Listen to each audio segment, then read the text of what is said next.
Curl जिनवर की पूजन में 223 पेज नंबर है, 33 और 123 पेज नंबर जिनेंद्र चंद्र।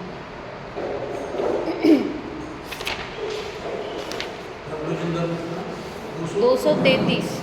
हम यहाँ पर सीमंदर पूजन का अर्थ देख रहे हैं, जो कि आदरणीय दादा हुकुमचंद जी ने लिखी है। कल हमने जल का छंद देखा था आधा, एक बार उसको पढ़ते हैं फिर आगे का छंद की चर्चा करेंगे। प्रभुवर तुम जल से शीतल हो, जल से निर्मल विकारी हो, मिथ्या मल धोने को जिनवर तुम ही तो मल परिहारी हो, तुम सम्यक ज्ञान जलोदधि हो, व्रत बरसाते हो, भविजन मन मीन प्राणदायक, भविजन मन जलज खिलाते। हे ज्ञान पयोनिधि सीमंदर, यह ज्ञान प्रतीक समर्पित है, हो शांत गेय निष्ठा मेरी जल से। क्या कह रहे हैं सीमंदर भगवान? सीमंदर भगवान की प्रतिमा हमें क्या बता रही है? बता रहे हैं कि हे प्रभुवर, आप कैसे हैं? जल के समान शीतल हैं और जल से निर्मल हैं। से मतलब कि जल के समान निर्मल हैं और अविकारी हैं। हाँ, जल से भी कह सकते हैं, जल जैसा, जल के समान। हाँ, तो जल जैसे कैसे हैं कि अविकारी हैं। और कैसे? आगे लाइन में क्या लिखा है? मल परिहारी। जिस प्रकार जल मल को क्या करता है? परिहार करता है। उसी प्रकार आप कैसे, कौन से मल को धोने वाले हैं? कि मिथ्या मल को धोने वाले हैं। भव्य जीव, जितने भी जीव मोक्ष गए हैं, मोक्ष जाएंगे या जा रहे हैं, वे सब देवशास्त्र गुरु की शरण लेके ही तो मोक्ष गए हैं। तो जब हम देवशास्त्र गुरु की शरण जीव लेता है तो उसको ख्याल में आता है कि जो मोह राग देश आदि परिणाम वर्तमान में हो रहे हैं, ये कैसे हैं? ये मेरे स्वभाव भाव नहीं हैं। ये ऐसे मिथ्यामल को धोने में आप कैसे हैं? प्रभु जल के समान निर्मल हैं। फिर आगे क्या बोल रहे हैं? तुम सम्यक ज्ञान जलोदधि हो। भगवान के ज्ञान को किसकी उपमा दी है? जलोदधि मतलब समुद्र की, कि भगवान आपका ज्ञान अपार है समुद्र के समान। और जलधर अमृत बरसाते हो। जलधर मतलब जो जल को धरे, मतलब बादल। तो जिस प्रकार बादल पानी को बरसाते हैं, हे प्रभु आप अमृत बरसाते हो। कौन सा अमृत? की दिव्य ध्वनि रूपी अमृत। भगवान कौन सा अमृत बरसाते हैं? दिव्य ध्वनि। अभी वर्तमान में अपन को दिव्य ध्वनि सुनने मिल रही है कि नहीं मिल रही? कि भले ही प्रतिमा नहीं बोलती, परंतु ना बोलते हुए भी मूक संदेश देती हैं। उस दिन अपन ने चर्चा की थी ना कि भगवान का एक एक अंग हमको क्या सिखलाता है। तो सीखने की जिसको ललक हो वो भगवान को देखकर सीख सकता है। कहते हैं ना कि कितने ही अकृत्रिम चैत्यालय ऐसे हैं जहाँ पर जीवों को सम्यक तो हो जाता है। तो वहाँ पर क्या भगवान बोलते हैं क्या?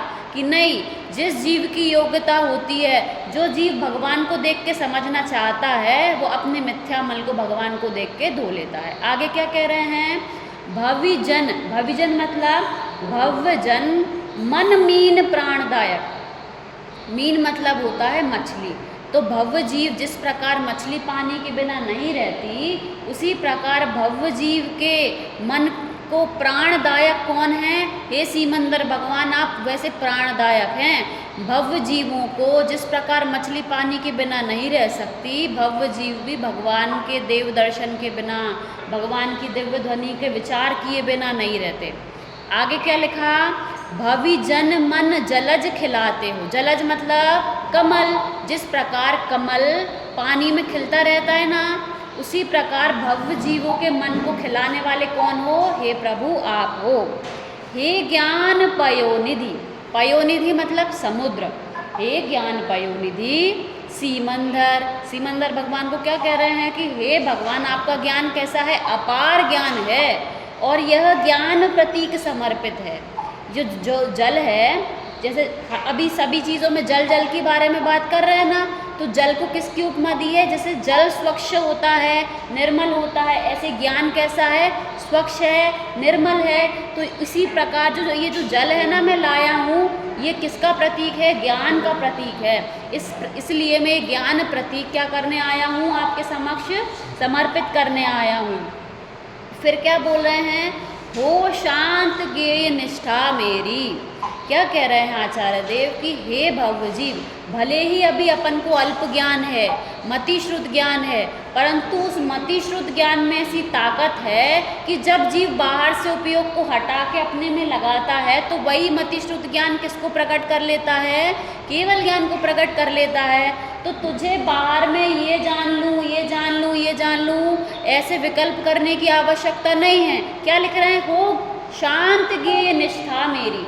निष्ठा मतलब ज्ञेय को जानने की इच्छा, ये जान लूँ, ये जान लूँ। हे भगवान अब मेरे को और कुछ जानने की इच्छा नहीं बची।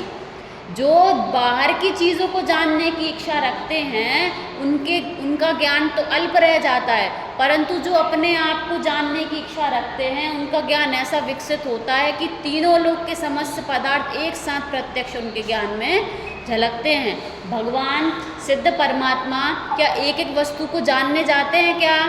उनको ज्ञेय निष्ठा चली गई तो अब उनके ज्ञान में सारी चीज़ें प्रत्यक्ष झलक रही हैं। तो हे प्रभु ऐसे ही मेरी ज्ञेय निष्ठा क्या हो जाए? शांत हो जाए। जल से चरणाम्बोज चर्चित है। चरणाम्बोज मतलब चरण रूपी कमल, आपके चरण रूपी कमलों में मैं ये जल समर्पित करने आया हूँ। अच्छा, चरण को कमल की उपमा क्यों देते हैं? क्यों देते हैं चरण को? क्योंकि अपने गंदे पैरों की बात नहीं चल रही। जो तीर्थंकर परमात्मा होते हैं जब वे खड़े होते हैं उनके पैर ऐसे होते हैं तो ऐसे लगते हैं मानो कमल की पंखुड़ियाँ खिली हुई हैं। समझ आए कैसे? जैसे ऐसे पैर होते हैं तो ये जो उंगलियाँ ऐसी लगती है कमल आकार, इसलिए चरणों को कमल की उपमा देते हैं कि चरण आपके चरण कमल में ये जल अर्पित है। ओम ह्रीं श्री सीमंदर जनेन्द्राय जनन जन्म मृत्यु विनाशनाय जलम निर्वपामीति स्वाहा।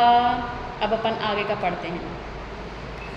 चंदन सम चंद्र बदन जिनवर तुम चंद्र किरण से सुख करहु भवताप निकंदन हे प्रभुवर सचमुच तुम ही भवतु जल रहा हमारा अंतःस्थल प्रभु इच्छाओं की ज्वाला से यह शांत न होगा ये जिनवर रे विषयों की मधुशाला से चिर अंतर दाह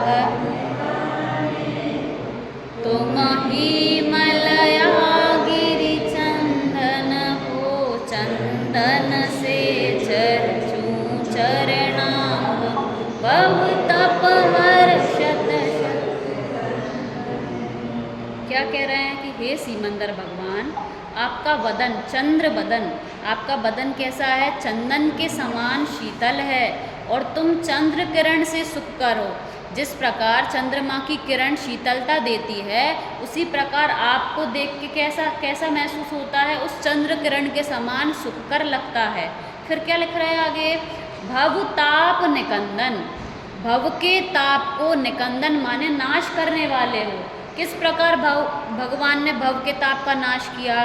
कि उन्होंने तो भव का नाश किया ही, परंतु जो वो वाणी दे गए उससे भी भव्य जीव मोक्ष मार्ग को पाकर मुक्ति प्राप्त कर लेते हैं कि नहीं?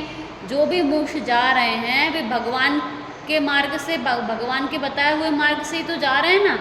तो भव ताप निकंदन, हे सीमंदर भगवान आप कैसे हैं? भव के ताप को नाश करने वाले हैं। और क्या लिख रहे हैं? सचमुच तुम ही भव दुख हर हो। कि हे भगवान, जगत के देव सब देखे, कोई रागी कोई द्वेषी, किसी के हाथ आयुध हैं, किसी को नार भाती है। कि हे भगवान, मैंने बहुत सारे देवों को देख लिया, परंतु वे कैसे हैं? वे रागी देशी हैं हमारे समान, तो हमारे लिए पूज्य हैं क्या? कि नहीं, जो हमारे समान हो वो पूज्य नहीं होता, जो हमसे बड़ा होता है वो पूज्य होता है। तो जो खुद संसारी हैं वे हमको संसार से पार कैसे उतारेंगे? तो आप हमें मिल गए, तो आप कैसे दिखाई दे रहे हैं हमें? कि आप ना तो किसी से राग करते हैं, ना द्वेष करते हैं, ना तो अस्त्र शस्त्र रखते हैं, ना आपको स्त्रियां भाती हैं, ना अन्य विषयों के पदार्थ भाते हैं। अपन भगवान के समक्ष आते हैं तो अपन को क्या सिखाया? ये बताया कि ये चावल भगवान को भोग के लिए चढ़ाने के लिए, या भगवान को चढ़ाओ, जो जितना चढ़ाएगा भगवान उससे उतने प्रसन्न होंगे। अपने ग्रंथों में लिखा है कि अच्छे से घर परिवार में अच्छे से रहना चाहिए, बुरे से रहना चाहिए ये भी नहीं लिखा, परंतु राग करना चाहिए परिवारजनों से, कि आपके लिए अस्त्र शस्त्र रखना चाहिए। अरे जिनके भगवान अस्त्र शस्त्र रखते हैं वे बताते हैं कि भाई अपनी रक्षा के लिए अस्त्र शस्त्र रखना चाहिए, या कोई आपका विरोध करे तो उस पर भी अस्त्र प्रहार करना चाहिए, राक्षसों को मारना चाहिए। ऐसा कुछ अपने धर्म में बताया है क्या? ये अपने धर्म में बताया रहे राक्षस तुम्हारा मिथ्यात्व है, जो तुम्हारा प्रतिपल नाश कर रहा है, कि आपके जो विपरीत परिणाम हैं वे आपके लिए नाश करने लायक हैं। बाकी सभी जीव कैसे हैं? समान हैं, कोई किसी से राग करना नहीं, किसी से द्वेष करना नहीं, ऐसे भगवान हमें बता रहे हैं। तो क्या बोल रहे हैं कि आप कैसे हैं? भव ताप निकंदन, और सचमुच तुम ही भव के दुख को हरने वाले हो।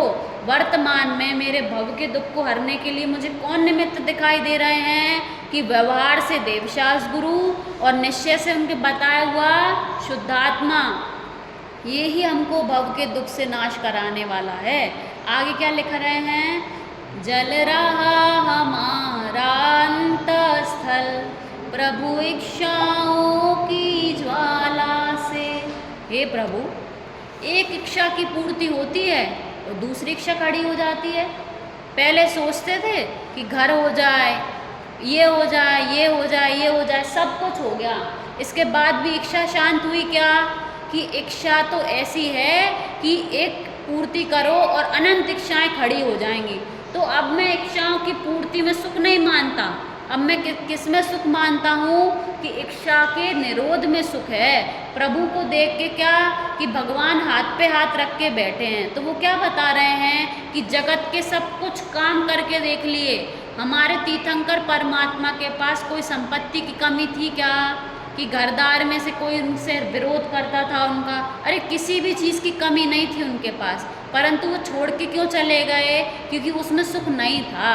सुख किसमें है? कि जिसमें सुख था उसके लिए उन्होंने सारी संपत्ति कैसे छोड़ दी? काक बीट के समान। क्या कह रहे हैं? कि हे प्रभु, अब ये इच्छाओं की ज्वाला से मेरा अंतस्थल, अंतस्थल मतलब मेरा हृदय कैसा है? अब जल रहा है। किससे? इच्छाओं से अब मेरा हृदय जलने लगा है। क्यों? क्योंकि कोई शांत नहीं होती। एक इच्छा की पूर्ति हुई तो दूसरी इच्छा तुरंत खड़ी है। तो यह शांत न होगा हे जनवर रे विषयों की मधुशाला से। मतलब ये जो इच्छाओं की पूर्ति करता रहूँगा ये शांत होने वाली नहीं है। क्या लिख रहे हैं? चिर अंतर दाह मिटाने को तुम ही मलयागिरी चंदन हो। आपको पता है मलयागिरी चंदन क्या है? मलयगिरी मतलब बेंगलोर तरफ, मतलब कर्नाटक तरफ चंदन के बहुत बड़े बड़े जंगल हैं। तो उस जंगल में चंदन के जो वृक्ष हैं, ऐसा माना जाता है, ऐसा कहा जाता है कि चंदन क्या करता है? शीतलता करता है। यदि किसी को कोई स्किन डिसीजेज हो, जलन दाग होती है ना, जलन अपने शरीर में, तो वो उस जीव को यदि वहाँ के जंगलों में छोड़ दें तो उस जंगलों की हवा से उसको बहुत शीतलता मिलती है, केवल हवा से। तो जिस प्रकार जैसे शरीर की ठंडक, शरीर को ठंडक करने के लिए मलयागिरी चंदन होता है, तो कह रहे हैं कि उस चंदन के समान मुझे क्या दिखाई दे रहे हैं? कि अब जो विषय की चाह है, दाह है, इच्छा है, अब ये चंदन से और आदि चीज़ों से शांत नहीं होने वाली। आप ही उन इच्छाओं को जैसे आपने इच्छाओं को जीता है, अब मैं भी वैसा आपकी तरह बनना चाहता हूँ। चंदन से चर्चूं चरणाम्बुज, इसलिए मैं चंदन लेकर आया हूँ। तो हमने जल क्यों चढ़ाया था भगवान को? जल क्यों चढ़ाया था? अपन ने क्या देखा था कि जल को किसकी उपमा दी थी? ज्ञान की उपमा दी थी कि हे प्रभु, जिस प्रकार आपका केवल ज्ञान है, मैं भी वैसा ही ज्ञान प्रकट करना चाहता हूँ। अब चंदन क्यों चढ़ा रहे हैं? कि जैसे आपने इच्छाओं को शांत कर दिया, जैसे ये चंदन जगत में शीतलता का प्रतीक है, मुझे भी क्या चाहिए? शीतलता चाहिए। इसलिए मैं क्या करने आया हूँ? ये शीतलता पाने के लिए चंदन आपके चरणों में चढ़ा रहा हूँ। भव तप हर शत शत वंदन हो। हे प्रभु, आपने क्या कर दिया? भव के ताप का हर लिया है, इसलिए 100 बार आपको क्या हो? नमस्कार हो। समझ में आ गया? चंदन के छंद में कोई ऐसी चीज़ है जो नहीं समझ में आई हो? एक बार पढ़ना है क्या? आगे बढ़ते हैं, चलो अक्षत का पढ़ते हैं। प्रभु अक्षतपुर के वासी हो, मैं भी तेरा विश्वासी हूँ। शतविक्षत में विश्वास नहीं, तेरे पद का प्रत्याशी हूँ। अक्षत का अक्षत संबल ले, अक्षत साम्राज्य लिया तुमने। अक्षत विज्ञान दिया जग को, अक्षत ब्रह्मांड। मैं केवल अक्षत अभिलाषी, अक्षत अतएव चरण लाया। निर्वाण शिला के संगम सा, धवलाक्षत मेरे। अब इन 6 लाइनों में कितनी बार अक्षत का उपयोग किया? अब उन सब अक्षतों का अलग अलग अर्थ है।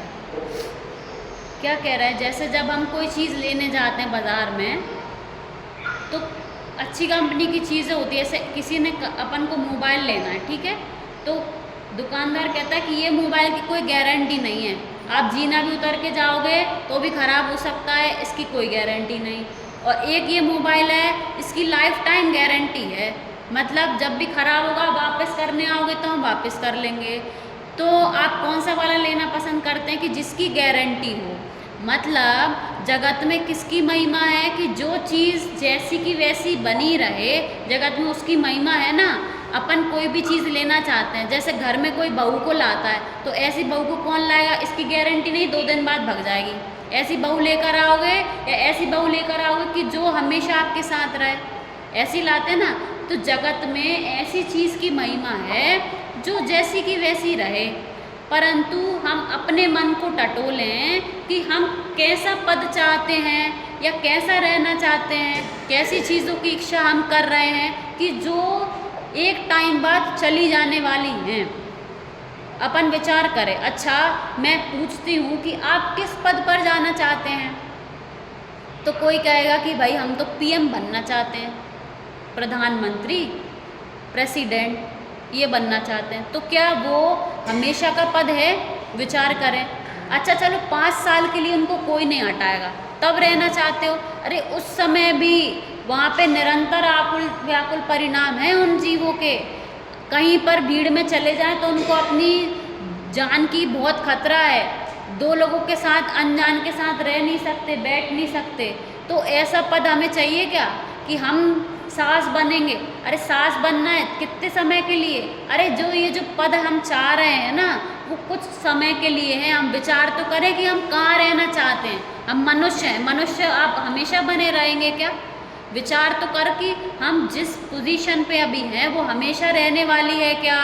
अपन मनुष्य पहले थे या अभी? अपन कहते हैं आप कितने साल के हो गए, तो कहे हम 70 साल के हो गए। तो 70 साल मतलब कि 70 साल पहले आप कौन थे? फिर कौन थे 70 साल पहले की? नहीं पता। कि जो 70 साल से अभी हम हैं जिस पर्याय में, वो पर्याय हमेशा रहेगी क्या कि नहीं रहेगी वो पर्याय हमेशा? तो क्या कह रहे हैं कि हमको हे प्रभु ऐसा पद चाहिए जिस पद में ना तो आकुलता हो और उस पद से हमें कोई हटा ना पाए, ऐसा पद हमको चाहिए। तो आज विचार करना दिन भर कि हम क्या चाहते हैं और क्या कह रहे हैं।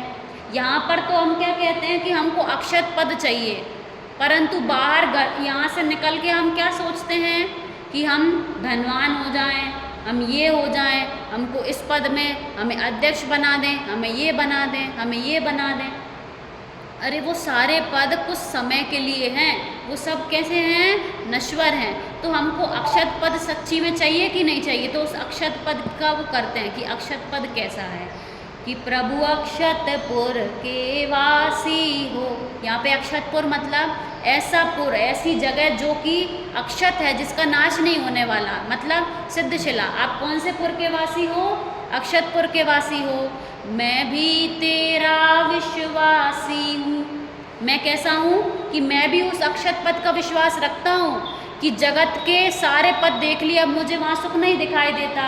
तो सच्चा सुख कहाँ पर है कि मोक्ष पद में है। तो कह रहे हैं कि मैं भी उस पद का कैसा हूँ, विश्वासी हूँ। आगे क्या बोल रहे हैं, आप पढ़ो।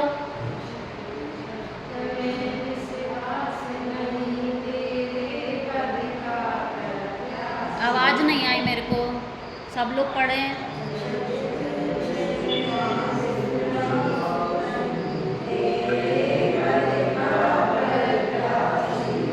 क्या कह रहे हैं कि मैं आपका जैसा पद है उस पद का विश्वासी हूँ, और शत विक्षत जो नश्वर पद हैं मैं उनका विश्वासी नहीं हूँ, मैं तेरे पद का प्रत्याशी हूँ। मतलब प्रत्याशी मतलब उम्मीदवार। मैं किसका उम्मीदवार हूँ कि आपके जैसा पद मुझे चाहिए। क्या कह रहे हैं आगे, अक्षत का अक्षत संबल ले, अक्षत साम्राज्य लिया तुमने। अब यहाँ पे पहले अक्षत का अर्थ क्या है, अक्षत का। अक्षत का मतलब कि आत्मा का। किसका आश्रय लेकर आपने वो प्रकट किया, आत्मा का। वो आत्मा भी कैसा है, अक्षत है, जिसका कभी नाश नहीं होने वाला, जिसका कभी जन्म नहीं हुआ, और वो आत्मा कभी नाश नहीं होगा। तो अक्षत का अक्षत संबल, संबल मतलब सहारा लिया। कैसा सहारा लिया कि वो सहारा भी कैसा लिया, अक्षत लिया। मतलब ऐसा नहीं आज ले लिया, अभी आत्मा अच्छी नहीं लग रही, अब संसार के भोग अच्छे लगने लगे, फिर आत्मा अच्छी लगने लगी, फिर संसार के भोग अच्छे लगने लगे। ऐसा सहारा नहीं लिया प्रभु आपने। कैसा लिया, संबल भी लिया, तो कैसा लिया, अक्षत लिया। समझ में आ गई ये वाली लाइन, अक्षत का अक्षत संबल ले। और उसका फल क्या हुआ कि अक्षत साम्राज्य लिया तुमने। उस अक्षत संबल का फल ये हुआ कि अब आपका जो साम्राज्य है वो भी कैसा है, अक्षत है। अब वो भी नाश नहीं होगा कभी भी। समझ में आ गया यहाँ तक कि अक्षत का अक्षत संबल ले, अक्षत साम्राज्य लिया तुमने। अब देखो आगे क्या लिखा है, अक्षत विज्ञान दिया जग को, अक्षत ब्रह्मांड किया तुमने। अक्षत विज्ञान, विज्ञान मतलब क्या होता है, विशेष ज्ञान। तो जो आपने ज्ञान दिया है वो भी कैसा है, अक्षत है। अक्षत कैसे है कि भगवान महावीर ने कोई बात कही। भगवान महावीर ने कहा कि 6 द्रव्य होते हैं। कब कहा, 2500 वर्ष पहले। अभी आज 2500 वर्ष बाद 6 द्रव्य से 7 होगा या 5 होगा या 4 हो गए क्या भाई। जो महावीर भगवान ने तत्व बताया वही अरबों साल पहले, करोड़ कोड़ी वर्ष पहले आदिनाथ भगवान ने बताया था। पिछले कितने तीर्थंकर हो गए, उन्होंने भी वही बात बताई कि वस्तु का स्वभाव भगवान आपने जो बताया वो भी कैसा बताया, अक्षत विज्ञान दिया तुमने, अक्षत ब्रह्मांड किया तुमने। अब ब्रह्मांड भी कैसा बता दिया, अक्षत। मैं केवल अक्षत अभिलाषी, अक्षत अतएव चरण लाया, निर्वाण शिला के संगम सा, धवलाक्षत मेरे मन भाया। क्या कह रहे हैं, हे प्रभु अब मेरी अभिलाषा कितनी क्या है, कि मेरे को केवल अक्षत पद चाहिए। क्या चाहिए? अक्षय पद चाहिए। अक्षत अतेव चरण लाया। अब यहाँ पे अक्षत का मतलब क्या है? अक्षत चावल, कि इसीलिए मैं क्या लेकर आया हूँ? चावल लेकर आया हूँ। अब चावल तो हम लाए, चावल ही क्यों लाए? क्योंकि चावल दोबारा उत्पन्न नहीं होता। चावल स्वच्छ है, सफ़ेद है। किसकी तरह कि चावल को देखा है अपन ने, जैसी सिद्धशिला का आकार होता है ऐसा चंद्राकार, चावल भी कैसा होता है? एक तरफ से थोड़ा सा फ्लैट होगा, देखना एक चावल को लेके। दो तरफ से कोने कैसे होते हैं? पतले होते हैं, और बीच में मोटा होता है। कि वैसा जैसे वो चावल है वैसा आकार किसका है? सिद्धशिला का आकार है। और सिद्धशिला कैसी? स्फटिक मणि के समान स्वच्छ है ना, कि वैसा स्फटिक मणि के समान स्वच्छ चावल है। टूटे चावल लाते हैं कि सावत चावल लाते हैं? सावत चावल लाते हैं।